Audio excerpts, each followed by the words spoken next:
Mesdames et messieurs, bonjour. Bienvenue dans cette nouvelle édition de la rédaction de ce vendredi 22 janvier 2016. Au sommaire de l'actualité. Le ministre de la Défense en visite à Beledweyne. C'était donc hier.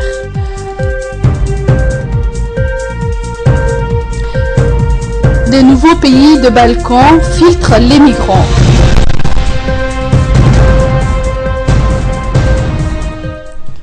Bonjour et bienvenue. Le ministre de la Défense, Hassan Dararoufani, s'est rendu hier à Beledweyne, dans la région de Hiran, en Somalie, pour une visite de travail de courte durée.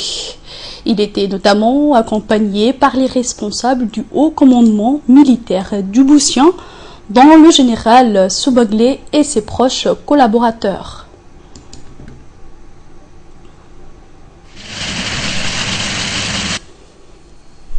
À son arrivée, il a été accueilli chaleureusement par les hauts responsables somaliens et djiboutiens, civils et militaires, dont le Premier ministre, son homologue somalien, ainsi que par le chef d'état-major des forces somaliennes.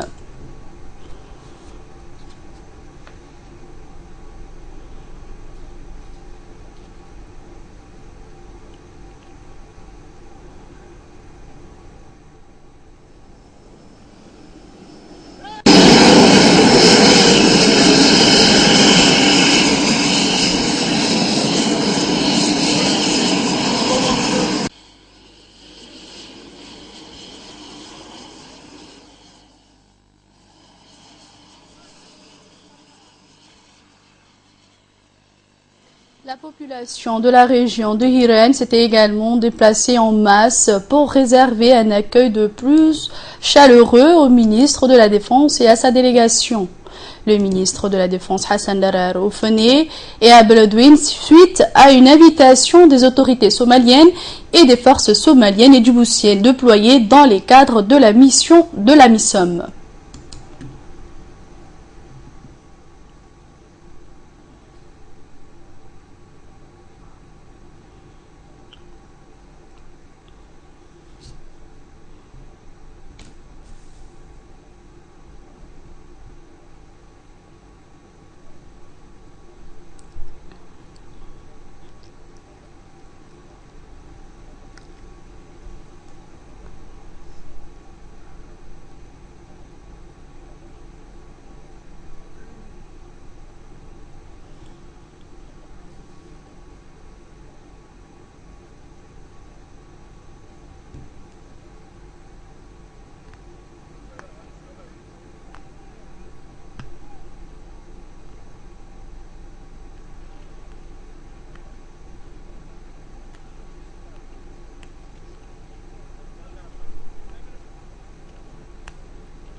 Une importante cérémonie a été organisée à l'occasion de la visite du ministre de la Défense nationale. Et lors d'une cérémonie qui a eu lieu en cette occasion, les autorités somaliennes ont remercié le ministre de la Défense pour toutes les actions civilo-militaires en faveur des populations somaliennes et en général pour les efforts du gouvernement djiboutien pour la Somalie.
responsables du gouvernement somalien, dont le Premier ministre, le ministre de la Défense, le chef d'état-major des forces somaliennes, les soldats somaliens et djiboutiens ainsi que plusieurs responsables de la région Hiran ont participé à cette cérémonie.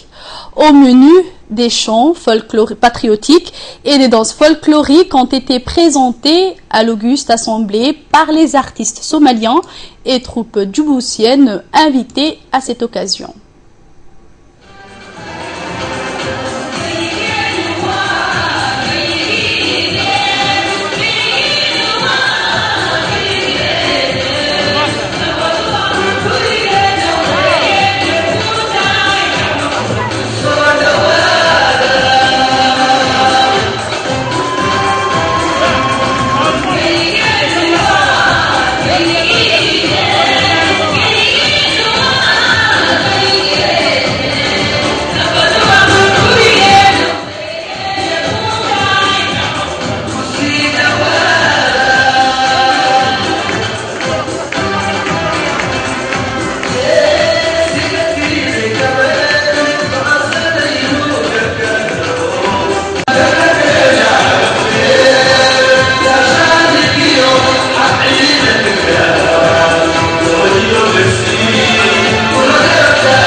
Et entamant la série des interventions, les représentants de la société civile et de la région du Hiran se sont réjouis de la visite du ministre djiboutien de la Défense à Beledweyne.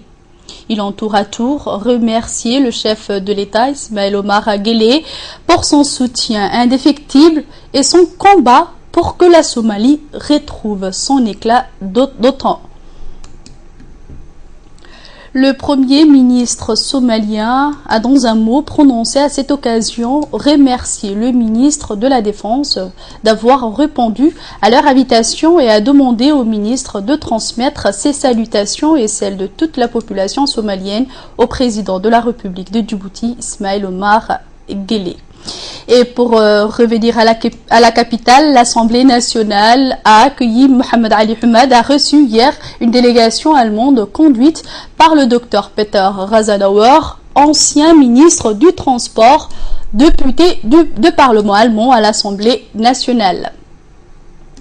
Cette rencontre s'inscrit dans le cadre d'une prise de contact et le renforcement de la coopération bilatérale existante entre les deux pays, à savoir Djibouti et l'Allemagne. Ont pris part à cette rencontre l'ambassadeur de Djibouti résidant en Allemagne, Adel Mohamed Dileta, le président de l'Assemblée et de l'hémicycle national, Mohamed Ali Hamad, et ses proches collaborateurs.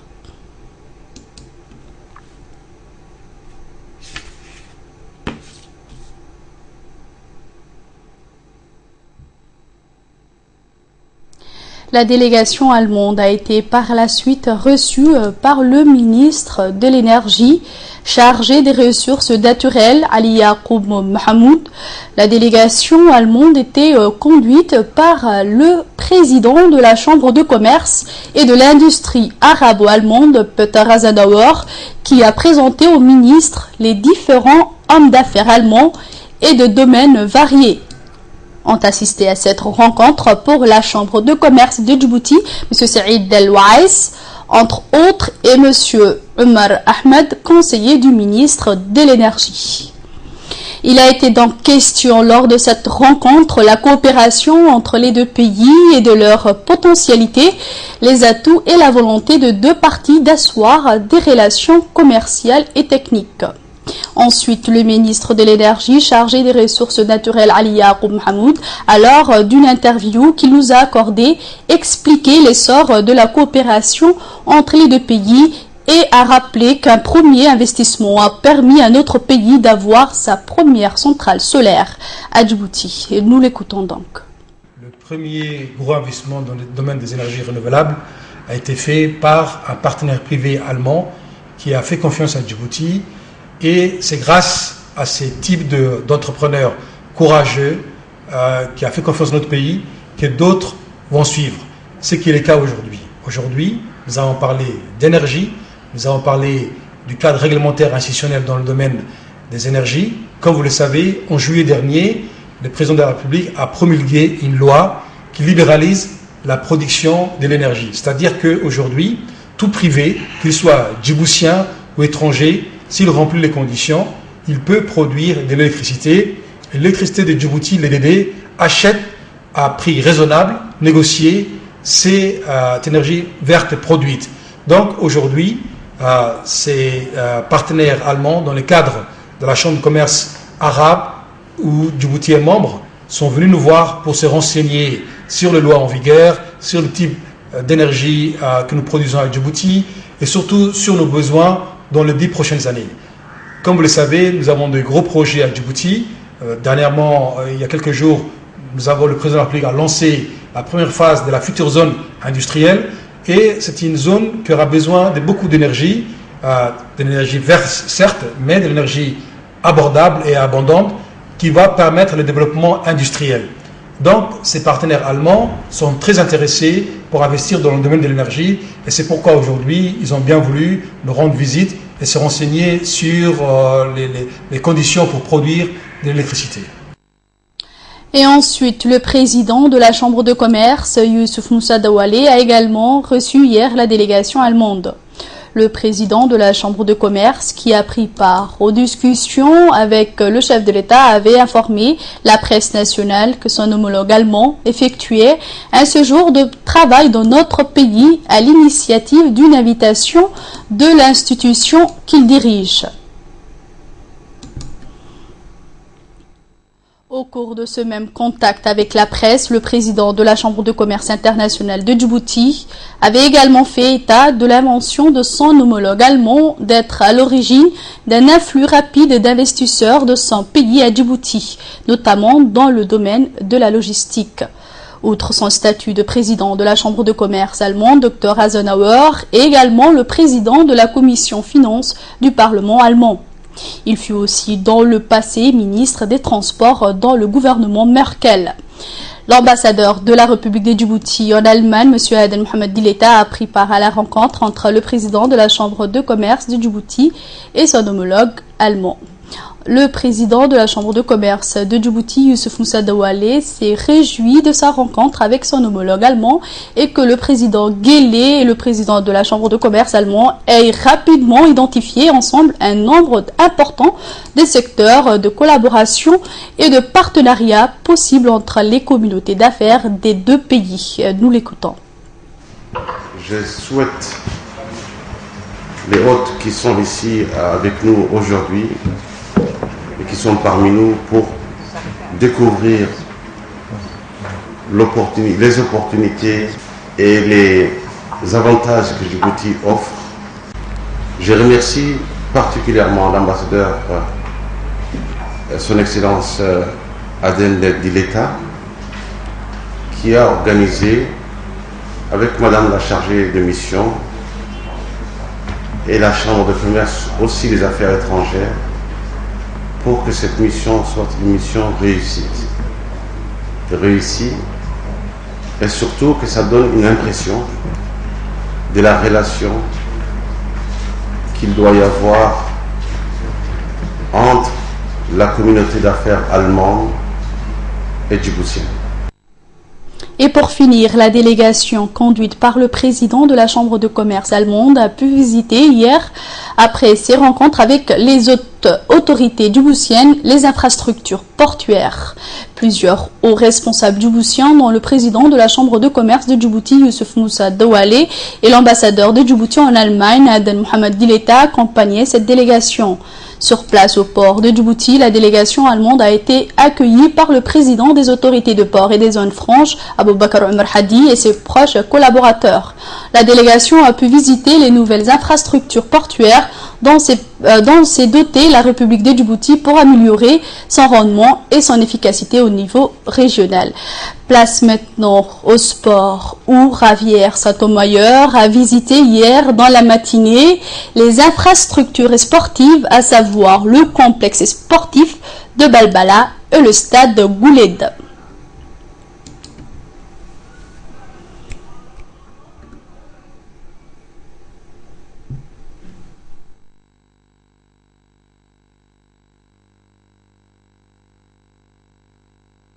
Le terrain de basket, le terrain de handball, celui du volleyball, du tennis et enfin le terrain de football. Au stade Goulet, il a visité les salles de sonorisation mais également les salles de surveillance qui sont équipées avec les instruments répondant parfaitement aux exigences en la matière. En marge de ces visites, le champion du monde s'est rendu au lac Assal, un lieu unique au monde, situé à une altitude de 153 mètres sous le niveau de la mer, ce qui fait de lui le point le plus bas du continent africain.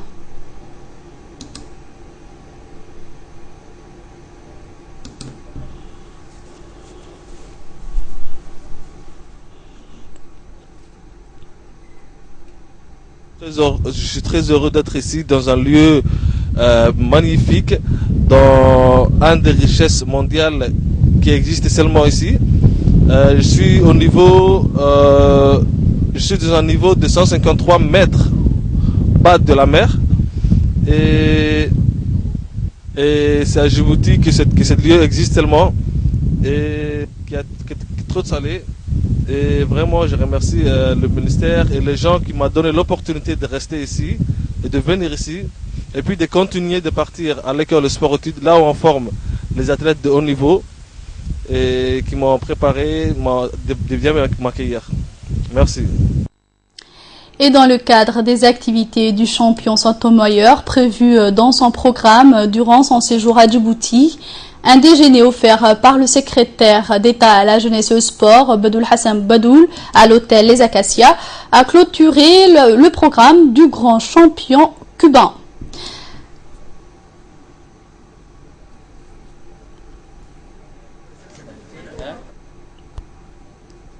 Avant l'intervention prévue, ils ont insisté à une démonstration d'une danse traditionnelle cubaine, la salsa.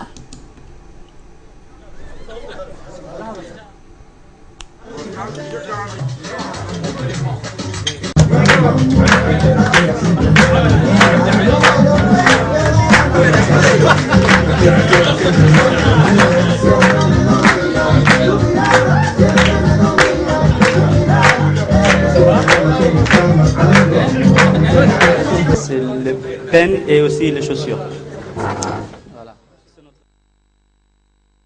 Ont participé à cette réception dans les membres du gouvernement, des parlementaires, le PDG de l'hôtel Acacia, des mouvements sportifs et des jeunes. Après l'intervention du PDG de l'hôtel Acacia qui a souhaité la bienvenue aux membres présents et plus particulièrement de M. Javier Santomoyer, ce dernier a pris la parole en exprimant toute sa gratitude au président de la République, Ismaël Omar Guelleh.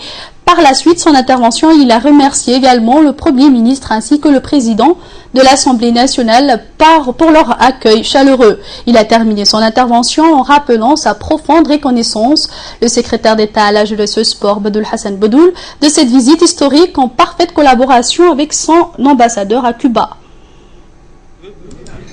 Je suis parti visiter les athlètes à l'Issévier, que c'était un de mes objectifs que je suis venu ici à Djibouti, visiter les athlètes et les motiver à continuer de faire le sport. Et que ça aussi, ça les sert à les motiver et que demain, ils deviennent des champions et que moi aussi, ils viennent me visiter à Cuba. L'opportunité qu'il m'a donné le président de la République, M. Ismaël Omar Guelleh, et la visite que j'ai fait aussi au Premier ministre, et sans oublier le président de l'Assemblée nationale. Puis c'est le secrétaire d'État à la jeunesse et au sport, Badoul Hassan Badoul, qui a conclu en remerciant M. Santomoyer d'avoir accepté l'invitation. Il a souligné l'importance de cette action de promotion du sport national visant à stimuler la jeunesse conformément à la feuille de route du président de la République, Ismaël Omar Guelleh. Je vous propose donc de l'écouter. Muchas gracias, Señor Sotomayor, Excellence Monsieur le Ministre, Excellence Monsieur l'Ambassadeur, très honorables parlementaires, Mesdames et Messieurs, c'est pour moi aujourd'hui un très grand honneur d'avoir répondu à notre invitation. Je tiendrai aussi à remercier surtout le propriétaire des lieux, Monsieur Hussein, pour la nourriture, pour l'accueil, pour le sourire. merci de nous avoir gâtés. Et comme je l'avais dit donc au cours de mes dernières interventions, Sotomayor est surtout connu donc pour le saut qu'il a fait de 2,45 m, comme vous le savez, un record qui est toujours imbattu. Mais nous avons vu un autre aspect. Un autre aspect, c'est qu'on peut non seulement être un très grand champion, mais aussi être très proche aussi des autres. Et c'est surtout cette modestie qui nous a fait chaud au cœur. Et donc, c'est pour ça aujourd'hui que tous les Djiboutiens, sans distinction, donc, ont voulu vous accueillir, parce que Djibouti est surtout appelée la terre d'échange et de rencontres. Je suis très convaincu que vous n'avez pas, en tout cas, vous avez certainement impressionné nos jeunes, surtout nos athlètes. Et j'espère aussi qu'ils vont s'inspirer de vos talents, de vos expériences. Et comme vous venez de dire que c'est la partie donc, de l'Afrique que vous n'avez pas encore vue, j'espère que Djibouti aura aussi son Sotomayor un jour. Merci surtout donc, le président de la République parce que avant tout c'est le premier supporter du sport national. Les sponsors qui sont tous venus aujourd'hui, les habitués donc du secrétariat d'État à la jeunesse au sport, je les remercie tous et pour le meilleur et pour le sport. Je vous remercie. Et l'actualité dans le monde à présent, plusieurs pays des Balkans filtrent les migrants par nationalité, permettant le passage aux Irakiens, Syriens et Afghans et interdisant à ceux venant de pays où il n'y a pas de conflit de poursuivre leur route vers l'Europe occidentale. Commentaire d'Ahmed Humed.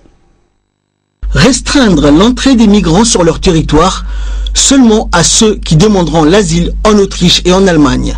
C'est la nouvelle politique de plusieurs pays comme la Croatie, l'Autriche, la Macédoine, la Serbie et la Slovénie. Au Forum économique mondial à Davos, le chef de la diplomatie autrichienne explique la décision de son pays. C'est évidemment un appel pour que Bruxelles se réveille, dit Sebastian Kurz. Nous avons été obligés de prendre une décision nationale parce qu'il n'y a toujours pas de solution européenne. Cependant, je ne suis pas pessimiste. Mais je crois qu'il est désormais nécessaire pour certains pays, parmi lesquels l'Autriche, de prendre des mesures nationales afin de ne pas être complètement dépassés. La Grèce, pays de transit, craint que si les pays européens bloquent les migrants, ils s'amasseront sur le sol. Quelques 30 000 réfugiés syriens, irakiens et afghans ont encore emprunté la route des Balkans en janvier, selon l'Organisation internationale pour les migrations. Et les accusations de la justice britannique portées hier à l'encontre du président russe Vladimir Poutine dans l'enquête sur le meurtre d'Alexandre Litvinenko ont enflammé les relations entre la Russie et la Grande-Bretagne. 24 heures après l'éclatement de l'affaire, que du temps aujourd'hui à Moscou. Un autre commentaire d'Ahmed Humed. L'ambassadeur de Russie à Londres, convoqué par le gouvernement britannique. Et ce sont les relations entre Londres et Moscou qui ont brutalement basculé depuis la publication du rapport Litvinenko.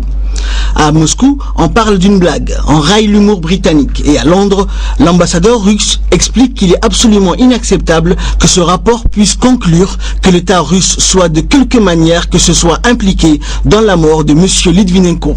Avant de conclure, cette provocation grossière des autorités britanniques ne peut qu'aider à détériorer nos relations bilatérales. Dans les rues de Moscou, les interrogations sont nombreuses. Ça me paraît peu probable, doute le moscovite Gleb Kononov, qu'une telle décision puisse avoir été prise personnellement à un tel niveau de tuer un lieutenant-colonel du FSB, en outre un ex-agent, peu importe ce qu'il a fait. Il s'agit sans doute d'une décision prise au niveau local, mais où exactement? À l'enquête de le découvrir. Il savait beaucoup de choses, dit en revanche Semen. Litvinenko était au courant de beaucoup de choses. C'est pour ça qu'il a été tué. C'est mon opinion. Et voilà, c'est la fin de cette édition. Restez avec nous juste après une courte page de publicité. C'est les minutes du focus avec Idriss Adeta.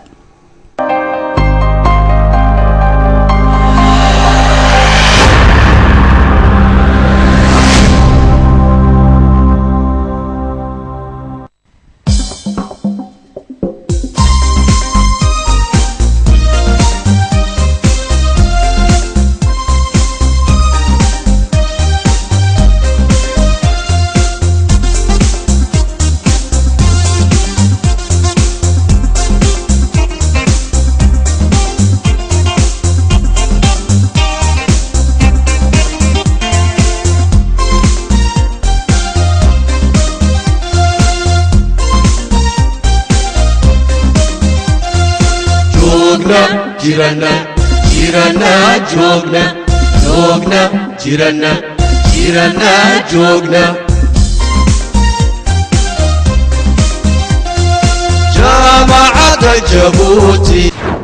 Préparez-vous à rire. Canal Plus lance le Parlement du Rire, sa toute première émission humoristique 100% africaine. À l'affiche, Maman et ses 3 vice-présidents invitent le meilleur de l'humour africain. Au programme, des parlementaires et un public déchaîné. Et surtout du rire et encore du rire. Je compte sur vous pour faire exploser l'applaudissement. Et ce n'est pas tout. Découvrez une programmation hilarante avec de l'action tournée en dérision sur Canal Plus. La nouvelle série Ton pied mon pied sur Nollywood TV. L'excellence du stand-up sur A+, et les meilleurs talk shows sur BET. Ce mois-ci, on est tous unis pour le meilleur et pour le rire avec les bouquets Canal+. Et même le prix du décodeur à 5000 francs vous donne le sourire. Et la parabole est offerte.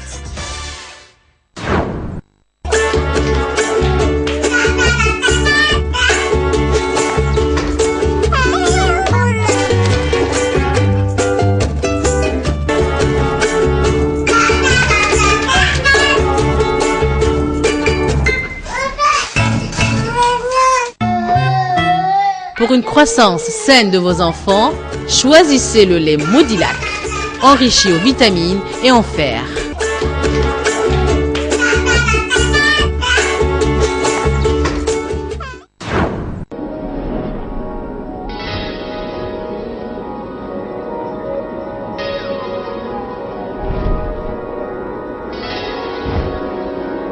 Vous êtes étudiant. Vous possédez une ligne fixe sans Internet.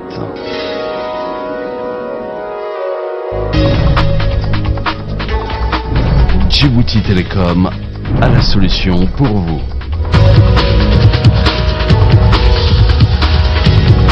Pour tout achat d'un abonnement Internet étudiant de 1 méga, Djibouti Télécom vous offre le modem ainsi que les frais d'installation. Et profitez ainsi de nos offres spéciales étudiants avec un forfait 6 mois à 19 950 francs.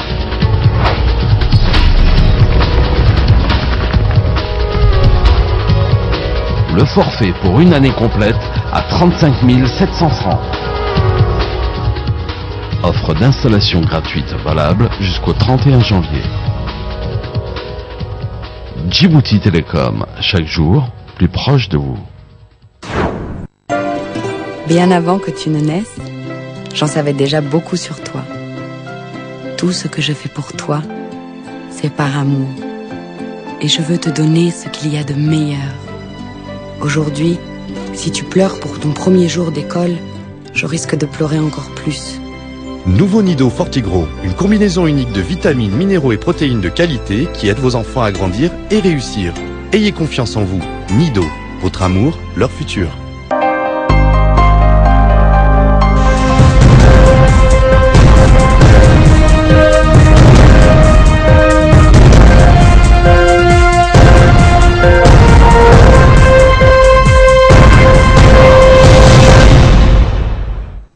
Mesdames et messieurs, et bonjour, retour sur le plateau. Idriss Adeta nous a rejoint pour les minutes du focus.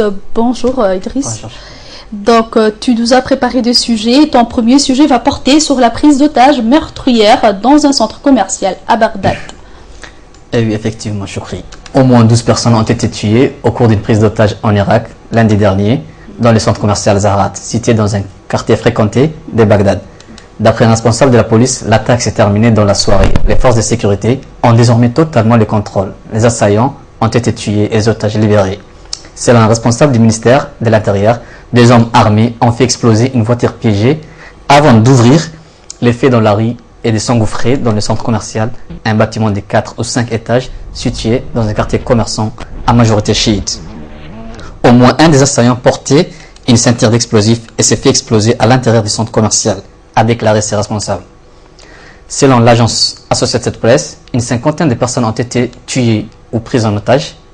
Dans un communiqué publié sur Internet, l'organisation État islamique a revendiqué l'attaque et affirmé que 4 de ses membres avaient ciblé des chiites. Le groupe commet régulièrement des attentats à Bagdad contre des civils chiites, une communauté majoritaire en Irak qu'il considère comme hérétique. L'État islamique contrôle de larges pans du territoire irakien à l'ouest et au nord de Bagdad depuis sa fulgurante offensive lancée en 2014. Au même moment, au moins 20 personnes ont été tuées et des dizaines d'autres blessées dans des dizaines d'attaques visant un café dans une ville au nord-est de Bagdad. Une bombe a explosé, suivie par un attentat suicide à la voiture piégée lorsque les clients se sont rassemblés sur le lieu de l'explosion. À la suite de cette attaque, des chiites ont mis le feu à des maisons appartenant à des sunnites et à une mosquée. Cet attentat n'a pas encore été revendiqué. Et pour mon second sujet, je parlerai des réseaux sociaux, plus particulièrement des sports. Lionel Messi à la recherche du petit réfugié irakien, fan de lui. Il y a quelques jours, le web s'était ému devant la photo d'un enfant réfugié irakien portant un maillot de football de l'Argentin fabriqué à partir d'un sac poubelle. Lionel Messi lui-même aurait été touché par cette photo et il tenterait aujourd'hui de retrouver cet enfant pour le rencontrer. Ils sont des milliers d'internautes à avoir partagé sur Twitter la photo de ces petits garçons. On les voit poser des dos, vêtus d'un maillot de football aux couleurs de l'Argentine et floqué du numéro 10 de Messi fait à partir d'un simple sac plastique. Les clichés auraient été pris à Daou, en Irak, et les garçons seraient un jeune réfugié. Et d'après les comptes fans Messi d'Easy State, Lionel Messi aurait été particulièrement ému par cette photo. Sur Twitter, les comptes fans racontent avoir été contactés par l'équipe du nouveau Ballon d'Or 2015 qui cherche à connaître l'identité de ces garçons pour faire quelque chose pour lui. Reste à voir si la magie d'Internet permettra à ces messages d'arriver à bon port. L'histoire n'est pas sans rappeler la rencontre entre Cristiano Ronaldo et Zaïd, ces jeunes réfugiés syriens dont les papas avaient été frappés par la journaliste Petra Laszlo à la frontière hongroise. Donc, 5 fois Ballon d'Or, Lionel Messi a aussi un cœur, faut dire. Voilà, merci Idriss pour ces éclaircissements. Merci à vous de nous avoir suivis. Je vous souhaite à tous et à toutes de passer des agréables moments avec le reste de nos programmes télévisés.